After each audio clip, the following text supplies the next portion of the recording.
Welcome to study number 12 in the book of Revelation. Today we will learn about the woman riding the beast. Today's study is quite interesting as we will hopefully untangle quite a complex narrative as you are about to see. Let's go ahead and pray and ask God's help in all of this.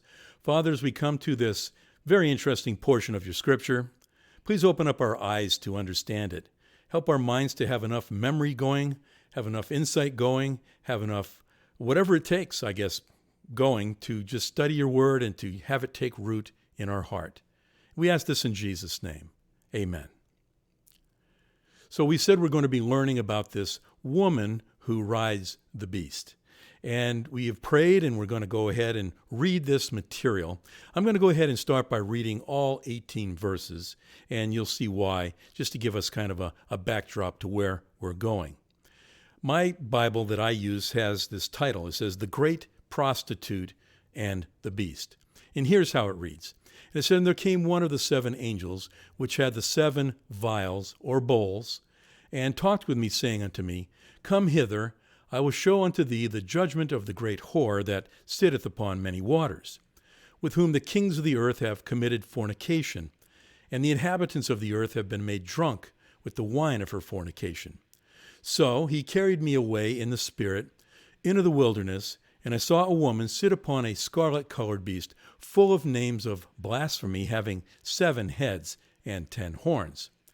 And the woman was arrayed in purple and scarlet color, and decked with gold and precious stones and pearls, having a golden cup in her hand, full of abominations and filthiness of her fornication. And upon her forehead was a name written, Mystery Babylon the Great, the mother of harlots and abominations of the earth. And I saw the woman drunken with the blood of the saints, and with the blood of the martyrs of Jesus. And when I saw her, I wondered with great admiration. And the angel said unto me, Wherefore didst thou marvel? I will tell thee the mystery of the woman, and of the beast that carrieth her, which hath the 7 heads and the 10 horns. The beast that thou sawest was, and is not, and shall ascend out of the bottomless pit, and go into perdition. And they that dwell on the earth shall wonder, whose names were not written in the book of life from the foundation of the world, when they behold the beast that was, and is not, and yet is. And here is the mind which hath wisdom. The 7 heads are 7 mountains on which the woman sitteth. And there are 7 kings, 5 are fallen, 1 is, and the other is not yet come. And when he cometh, he must continue a short space. And the beast that was and is not, even he is the 8th, and is of the 7, and goeth into perdition. And the 10 horns which thou sawest are 10 kings, which have received no kingdom as yet, but receive power as kings 1 hour with the beast. These have one mind, and shall give their power and strength unto the beast. These shall make war with the Lamb, and the Lamb shall overcome them, for he is Lord of lords and King of kings. And they that are with him are called, and chosen, and faithful. And he saith unto me, These are the waters which thou sawest where the whore sitteth. They are people, and multitudes, and nations, and tongues. And the 10 horns which thou sawest upon the beast, these shall hate the whore, and shall make her desolate and naked, and shall eat her flesh, and burn her with fire. For God hath put in their hearts to fulfill his will, and to agree and give their kingdom unto the beast, and unto the words of God shall be fulfilled, until the words of God shall be fulfilled. And the woman which thou sawest is that great city which reigneth over the kings of the earth. Wow, that's quite a narration. Would you like to start, or would you like me to go ahead and start? Well, there's lots of wild interpretations, by the way, that are out there regarding this information. And many seem pretty convincing, but I must say a lot of the most popular expositors fall into one of 2 categories, as I will share with you right now. There are those who have personal dynamic, style with communication, style with persuasion, ability or power to sell their ideas. Sometimes ideas seem very good because people do that. They sell their ideas so very well, so very good. They have the power of persuasion. There's also those out there that are quite popular that I would call restaters. That's those who read what others have said and taught, and they merely restate or repackage or repeat, really, what has been said before. There's no new insights, there's no new corrections, there's no new rethinking. I guess you could also say that some have a combination of one and two that I've listed for you here. Now, my angle, if you want to call it that, is a bit different. I've been teaching for about 45 years. That's a long time. For most of that time, I have assembled lots of notes and material, but you'll be surprised at this. Generally, once I have taught a certain thing, certain topic, a certain chapter, certain material, I discard all the notes, all the recordings, all the materials that I have assembled. I do not feel an obligation to keep them, and I'll tell you why. I want to go back again, and I want to re-look at it again, and I want to look at it fresh again, and find conclusions, maybe again the same conclusions, maybe not. But I figure this, if God was helping me to learn before, He'll help me again. And maybe if not, before was correct, maybe I'll correct it this time. And that's what I do. It makes a lot more work, but it helps me to look at things afresh, anew, each time I study materials. Now, when I study and when I present, I do not feel an obligation to stay in the majority position, nor do I feel the urge to rebel against the most popular views. I just want the truth. I constantly sense the need to re-examine many of my own viewpoints, not because I feel insecure. I just want to make sure I have them right. I have no problem changing long-held beliefs if the indication is there, if it's appropriate to do so. When I do change my opinions, my teachings, my studies, my belief system, sometimes by the time I present it, there's been a very long process. Many times I will have been looking at something before I teach it again with a new way. I'll have been looking at it and chewing on it for 1, 2, 3, 4, maybe even 5 years before I'll put it out just like I'm doing now, trying to make sure I'm careful with what it is that I'm changing or rearranging or re-looking at. That's just what I do. I will tell you this, those who write books, those who are probably in the majority position on most of the views, they don't like change. They don't like to embrace new views very easily. If they've written books, tapes, videos, whatever they have done, most want to stay with what they've done. Most are set in their ways. And as such, for somebody like me to come along and change things or re-examine things does not usually go over very well. So I can just give you personal testimony here and tell you that I have been scorned by them.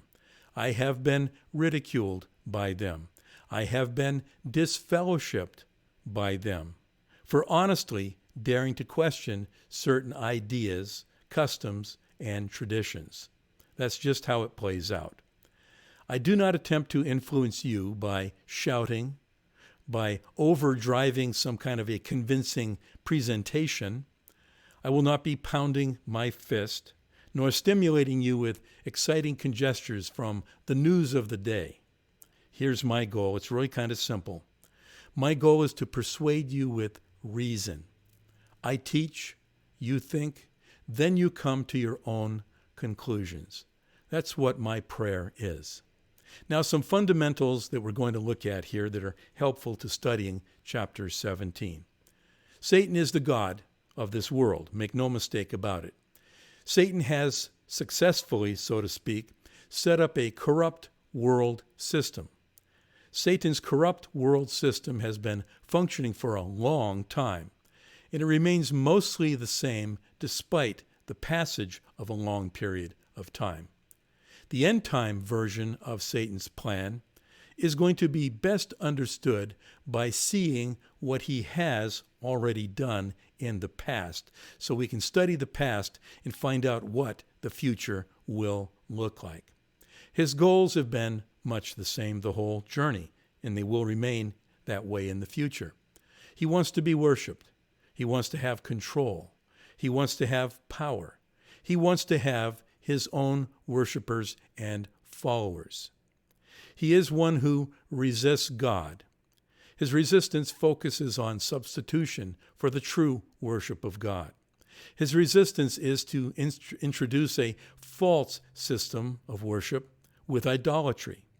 His resistance focuses on countering God's plan for redemption through a covenant that he established with the descendants and the children of Abraham. He also, along the way, wants to tempt people, all people, to sin. Personal destruction, the result of sin. Maybe he does it through money, covetousness, sensuality, drugs, whatever the case might be. The entire sphere of his influence could be called Babylon. In fact, if you wanted to, you could call it Operation Babylon. I kind of like calling it Operation Babylon. Now, good to know this.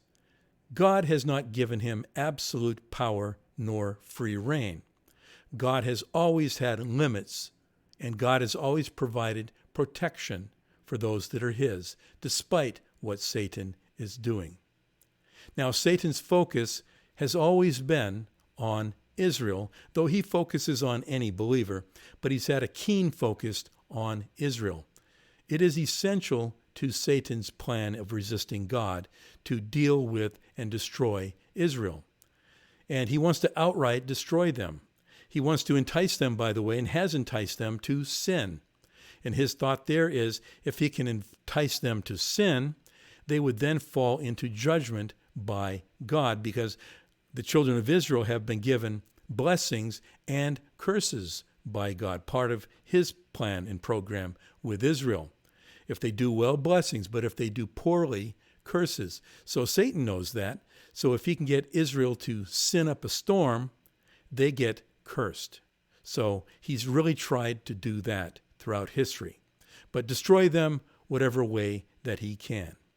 Now, his destruction strategy has already been seen historically. Satan has been behind and in the influence of 7 kingdoms.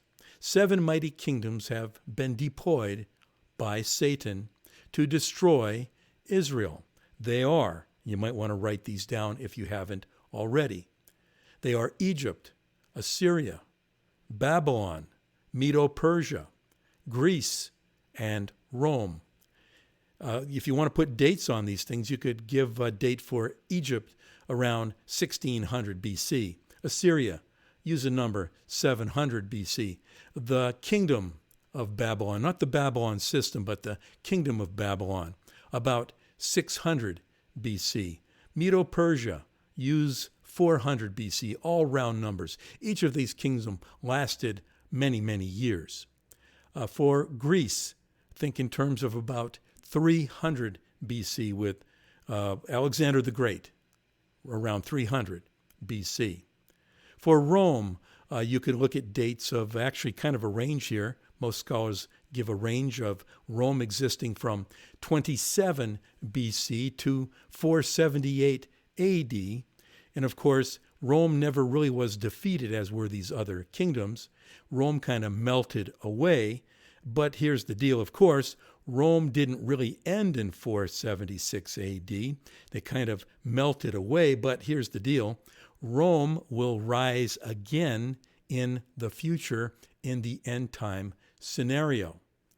Now, each of these kingdoms has had its armies and its kings, but has also had an evil spirit being as its inspiration and empowerment for at least part of its history. The secret hand, if you will, inside the glove, controlling things. When these kingdoms have been inspired by an evil entity, as we're about to see and look at here, the goal has been to destroy Israel. And so God has allowed at least one evil entity, one evil spirit, to appear again and again.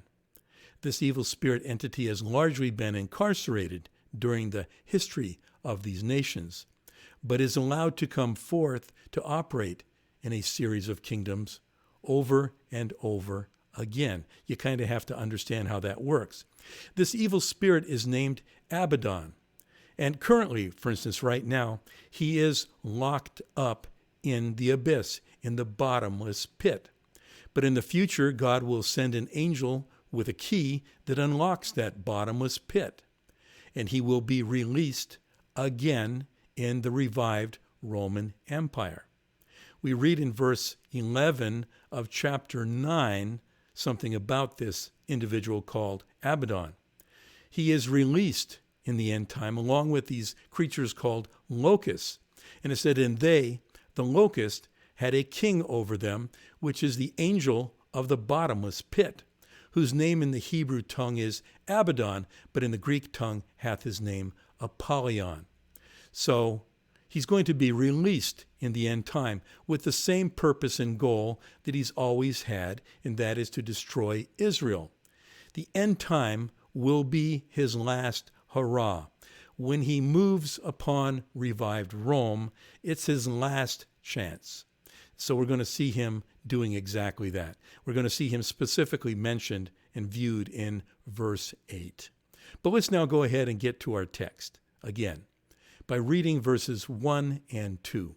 It said, and there came one of the 7 angels, which had the 7 vials, and talked with me, saying unto me, come hither, I will show unto thee the judgment of the great whore that sitteth upon many waters, with whom the kings of the earth have committed fornication, and the inhabitants of the earth have been made drunk with the wine of her fornication. Now the woman pictured here depicts Satan's operation or plan, the same one that he has been operating for thousands of years. And what we're seeing depicted here is that she is a whore. Satan's plan consists of a false religious system. So you can think idolatry, think corruption, think enticement and seduction. Think about an evil empire at the end. Call it Babylon at the end. Call it the Babylonian revival system at the end. But it is indeed Rome that is this revived Babylon at the end. Now we see that Babylon is at the end here. This revived Rome is really over many waters, so it's going to have a worldwide influence. Kings and commoners alike have been in bed with her, drunken with her, historically as well as in the future. God is going to show John the fate of Babylon. So let's look at verse 3. So he carried me away in the spirit into the wilderness, and I saw a woman sit upon a scarlet-colored beast, full of names of blasphemy, having 7 heads and 10 horns. So John sees a woman sitting upon a scarlet beast. And let's kind of get a reiteration, if we will, on where this is going. So Rome is coming back in the future.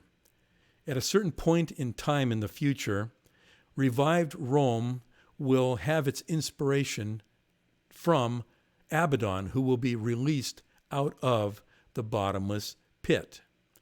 Part of his plan will be a religious portion. Part of his plan will be a false worship system. His plan will be to worship the image. His plan will be to take the mark of the beast. His plan will be to worship in an idolatrous fashion. He's always had, as part of his goings here, a system to do what he wants to destroy Israel, really. But the system has always had this religious part, this woman part, I guess is the way to look at it here, a false religious system that he's had over and over again, whether it be in Egypt, Assyria, Greece, revive Rome, whatever it is, he's always had this woman, this religious false system. So the woman we see here is a whore. She's a fornicator. So Satan's worship system is a system that is characterized by idolatry or false religion.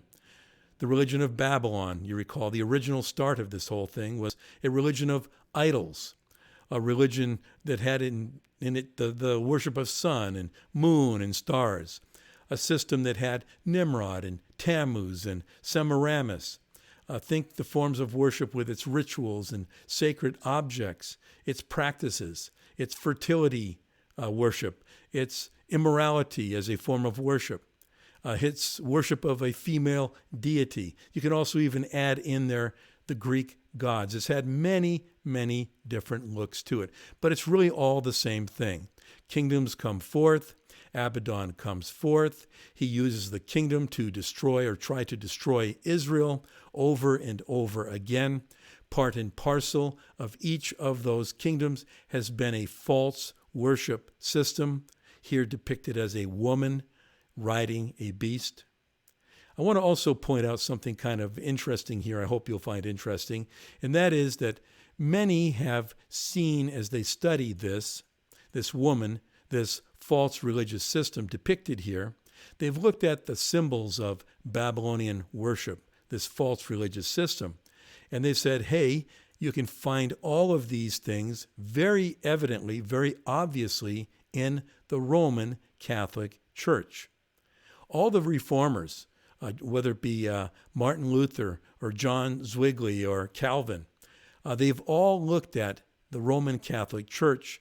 And in their version of Reformation, one of the things they've said is they want to get away from the Roman Catholic Church because they see in it this false Babylonian worship system. And all of these reformers agree that this Catholic Church is this woman sitting upon the beast. And it does most definitely possess such characteristics. Especially when you look at the Pope. They see the Pope and have said the Pope is an antichrist. And they've said that the false prophet also might be the Pope. They sometimes vacillate between whether it's the Pope who's the antichrist or the Pope who's the false prophet. But they look at his claim to be God's authority on earth, and they see it as a false claim. They look at his theology, the symbols, the rituals associated with the Roman Catholic Church, even his garments, or the garments found in the Catholic Church. They see in the symbology here the association with the city of Rome. They see the political connections and aspirations that the Pope has always had, even the Pope has today. They look at the history of bloodshed and persecution that have come at the hand of the Catholic Church in the past. This is just history. This makes people feel that the Catholic Church is the Babylonian worship system. The wealth, the use of statues and relics, the holy objects, the fact that Rome is a city that is set on 7 hills. They connect quite a lot of what we see here in Revelation 17 with the Roman Catholic Church. Now, my position is this. I believe that the Roman Catholic Church is a form of false religion of serious proportions. I can tell you that it really does have many, many Babylonian features to it. Many things have been inspired by false religion found in the Roman Catholic Church. No question about it. I do think, however, that Mystery Babylon, as we're going to be looking at and studying here, is bigger than the Catholic Church. I'm not saying the Catholic Church won't play a role. They very well may play a role in the future. But the system is bigger than just the Roman Catholic Church. I was once a Roman Catholic. I carefully studied the system, the religion, the theology, and I decided to leave Roman Catholicism. I do believe, however, that God has many people, even today, within the Roman Catholic Church who belong to him, them that are actually his very own possession.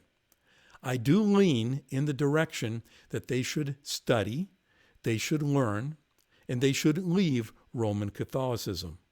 I also know that it's a very complex issue for some.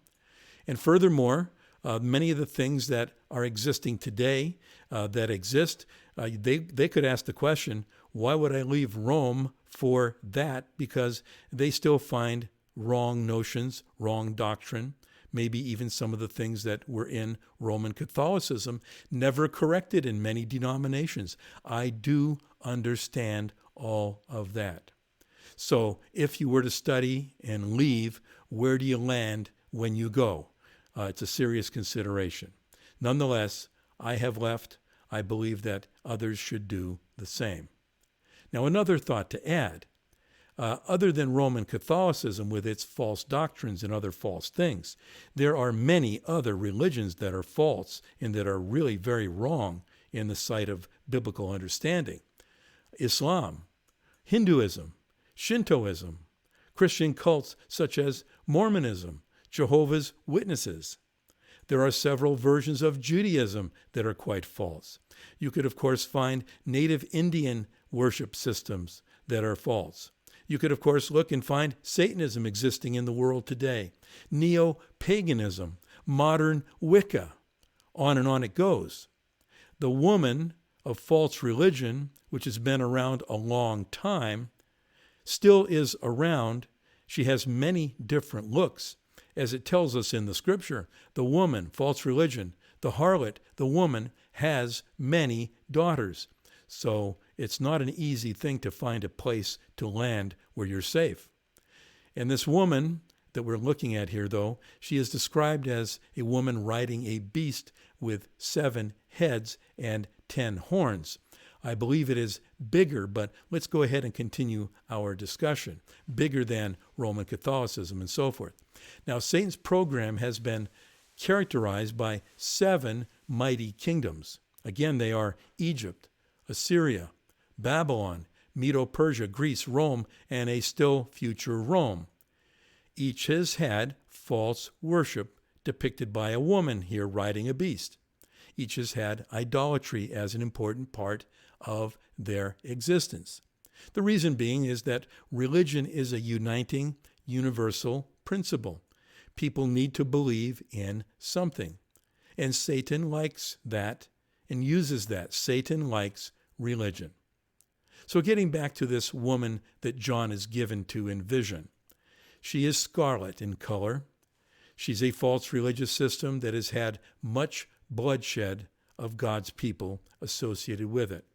And her character we see here is blasphemy. That is her true character. It doesn't matter how wealthy, how powerful she might be. Blasphemy is part of what she really is. Let's read verses 4 and 5. It says, "And the woman was arrayed in purple and scarlet color, and decked with gold and precious stones and pearls, having a golden cup in her hand, full of abominations and filthiness of her fornication. And upon her forehead was a name written, Mystery Babylon the Great, the mother of harlots and abominations of the earth." Well, the woman, this religious system, is wealthy. The woman, however, is filled with blasphemy despite her appearance. Her real identity, given for us here, is Mystery Babylon, hidden Mystery Babylon. She is a harlot who has filled the earth with abominations. That's what we read here. And we read further, "And I saw the woman drunken with the blood of saints, with the blood of the martyrs of Jesus. And when I saw her, I wondered with great admiration." Well, she's been around a long time, and when she comes back again, she's the same. She's false religion. She's been a killer of saints and martyrs, and she will do that again in the future. John looks at her and is amazed. The truth underneath the veneer is John was looking at an entirely evil system that has been drunken with the blood of God's people. She's always been a killer, no matter what she has said, no matter what she has looked like. We read further. "And the angel said unto me, Wherefore didst thou marvel? I will tell thee the mystery of the woman and of the beast that carrieth her, which hath the 7 heads and 10 horns." Well, so what are you really looking at in John's vision of a woman riding the beast? Some incredible things are going to be shown us here about the woman and the beast that she is riding. So let's take a look at them.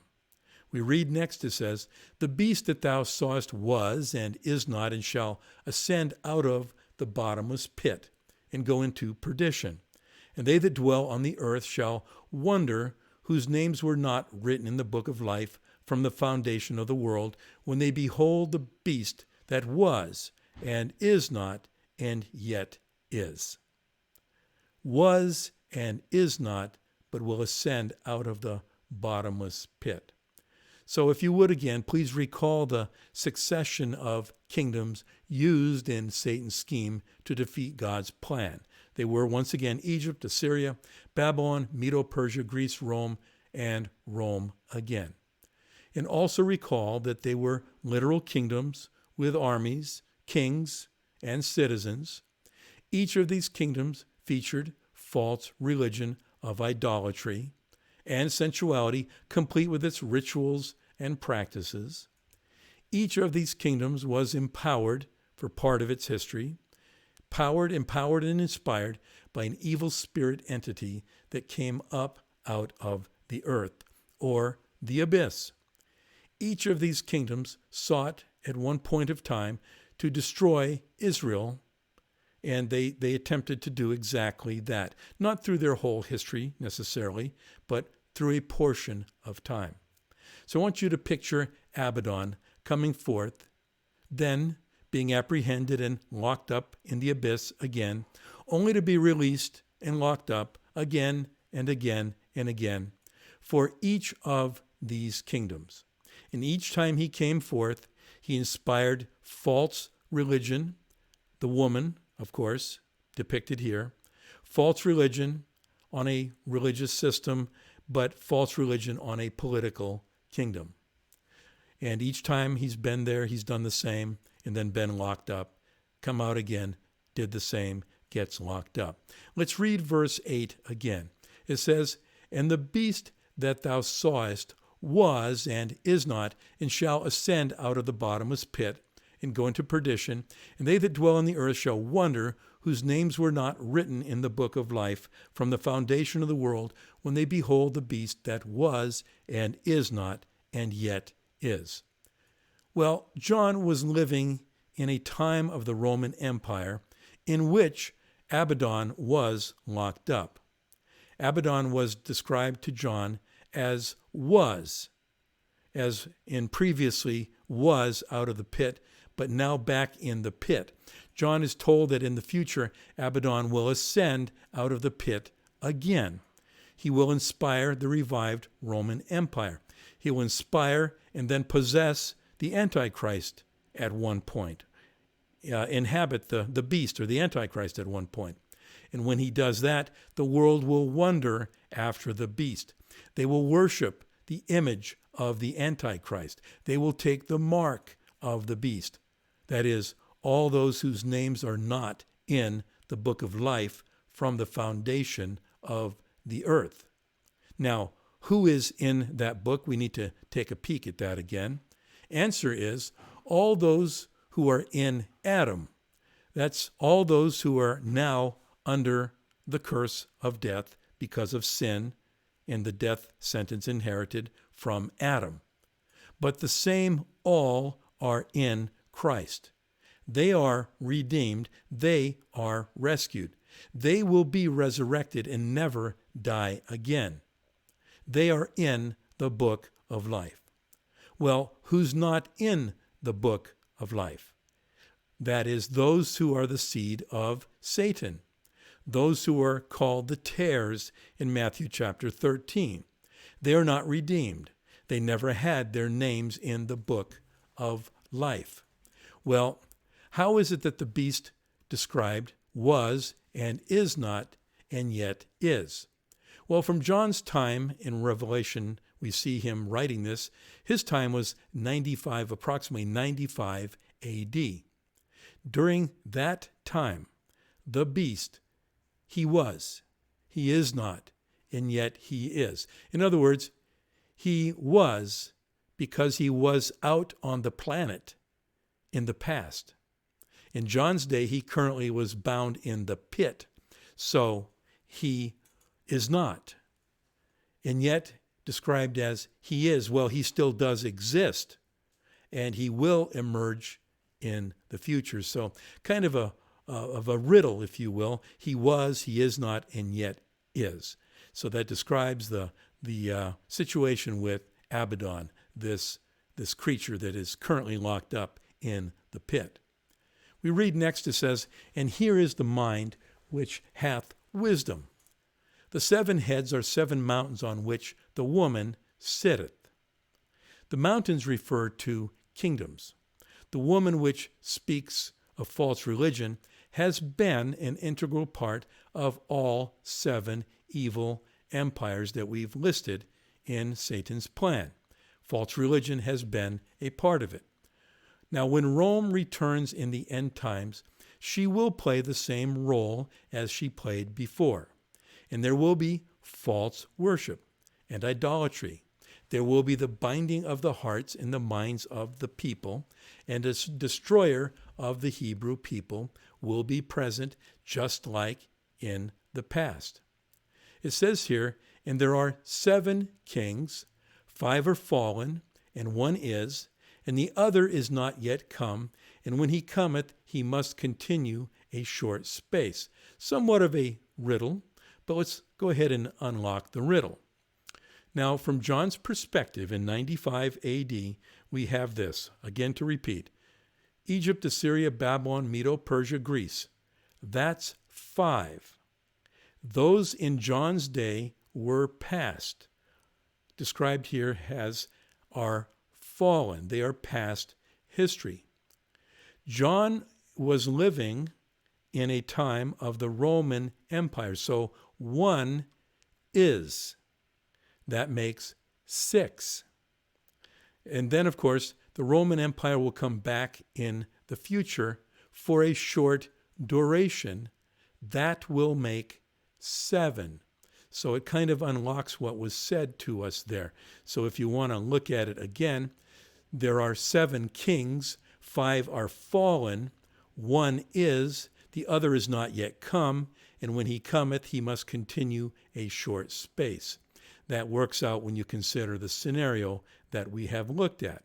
So the beast was, is not, even he is the 8th, and is of the 7, we read in verse 11, and goeth into perdition. So this adds another facet of our understanding. So remember that each of the kingdoms has been empowered by Abaddon in the past. He will emerge to inspire the revived Roman Empire. That will be his 7th appearance. And yet he is going to be an 8th. So how does that work out? Well, the Antichrist will be empowered by Abaddon, and the Antichrist will be killed. The Antichrist will be resurrected and come back. Thus, the 7th king has also become the 8th by virtue of resurrection. This time the Antichrist will be possessed by Abaddon. This is when the whole world will wonder after the beast. This happens at the middle of the 7-year period of time. Also note here, the final disposition of Abaddon will be into perdition or into destruction. Now we read further in verse 12. It says, "And the 10 horns you saw are 10 kings who have not yet received a kingdom, but will receive a kingdom and authority as kings with the beast for 1 hour." Let me read that again. "And the 10 horns you saw are 10 kings who are not yet received a kingdom, but will receive authority as kings 1 hour with the beast."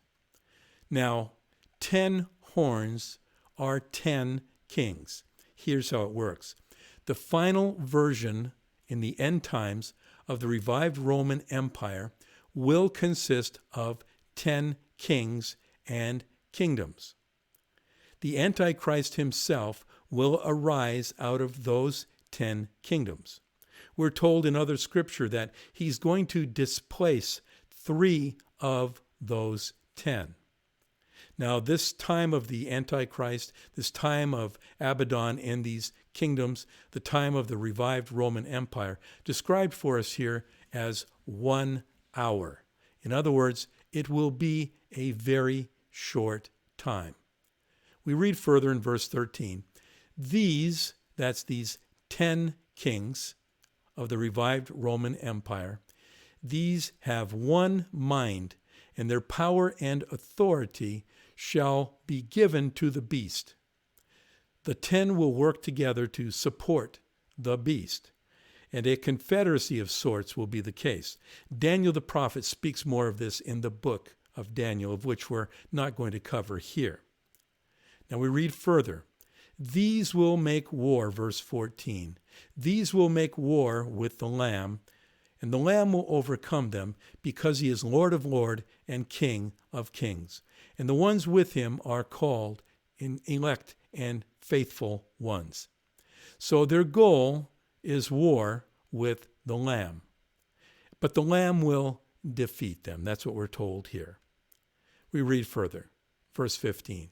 And he says to me, the waters which you saw where the harlot sits are peoples and crowds and nations and tongues. Well, the woman or false religious system has worldwide influence. She will have worldwide influence in this final version of this revived Roman Empire. Now, currently, this might seem to you to be inconceivable, but in the throes of great cataclysm and upheaval, things can happen and will happen very, very fast. So the religion will be the worship of the image of the beast in the final revived Roman Empire. Now let's read verses 16 and 17, which speak of the revived Roman Empire, which will take the shape of 10 kingdoms put into one conglomerate kingdom. And the 10 horns which you saw on the beast, these will hate the harlot and will make her desolate and naked, and they will eat her flesh and will burn her down with fire. For God gave into their hearts to do his mind, and to act in one mind, and to give their kingdom to the beast, until the words of God shall be fulfilled. Well, it may seem strange, but the 10 kings will be on board, and they will confederate together in this final revived Roman Empire. They will be together, and they'll have part of their feature a woman or a system of false religion, idolatry, worship of the beast. So they will be together and of one mind up to a certain point, we learn here. But ultimately, God is in control, and he will place something in their hearts, something in their mind, and they will hate the system that Satan has been using over and over again and will use in the revived Roman Empire. They will destroy their own system with self-destruction. We read it here also. And the woman which thou sawest is that great city which reigneth over the kings of the earth. The great city has power over the kings of the earth. The final Roman Empire will be a worldwide empire. It will have 10 kings who come together to make up this world empire. It will have a false religious system, which is the worship of the beast, another form of idolatry. It will be worldwide in its scope, and it will have that false religious system, but they will, these 10 kings, they will get this thing in their mind, and then they will rebel, and then they will seek to destroy that which they have sought to make. That's how it's going to play out in the end. So the woman which thou sawest is that great city which reigneth over the kings of the earth. And it says here that great city has power over the kings of the earth. And it refers to Mystery Babylon, which is a city, I believe, at large over the whole earth. Not contained by narrow physical borders. I believe it is the entire Babylon system, and it is worldwide. Now, there have been many try to figure an actual city. Most historically, city mentioned is Rome. They've said that all this refers to and is limited to Rome. And no question, I think it has some connections to the Pope and to the Roman Catholic Church. But that would be just a part of the system. Others have said it refers to the United States. Others have said it refers to New York, London, Mecca, even Jerusalem. And there's lots of interesting material on all of this. It should not come as a surprise that you can take any one of those locations and make a case for them being Babylon because they bear Babylonian characteristics. After all, the whole system is based on Mystery Babylon, and Mystery Babylon has many daughters. But there's one encompassing system, one overriding Mystery Babylon, one overriding system or city that rides over the whole earth. And it's amazing how all this will play out in the end. We're about to close, and I know you're going to have to go back and look at this again. Let me just close by mentioning that many people think we are close to the final revived Roman Empire. Whether we are or not remains to be seen. But I will tell you this. The world currently has been already divided into 10 trade zones. The European Union is one of the trade zones. The North American Trade Union is also one of the trade zones. There are 10 of them. Certainly, Satan is trying to put together his final revived Roman Empire. Whether it will be these 10 trade zones with their leaders or not remains to be seen. Is it possible? Perhaps it is possible. Who knows? Well, I think you've had many things to look at and to think about here. I do thank you for your attention.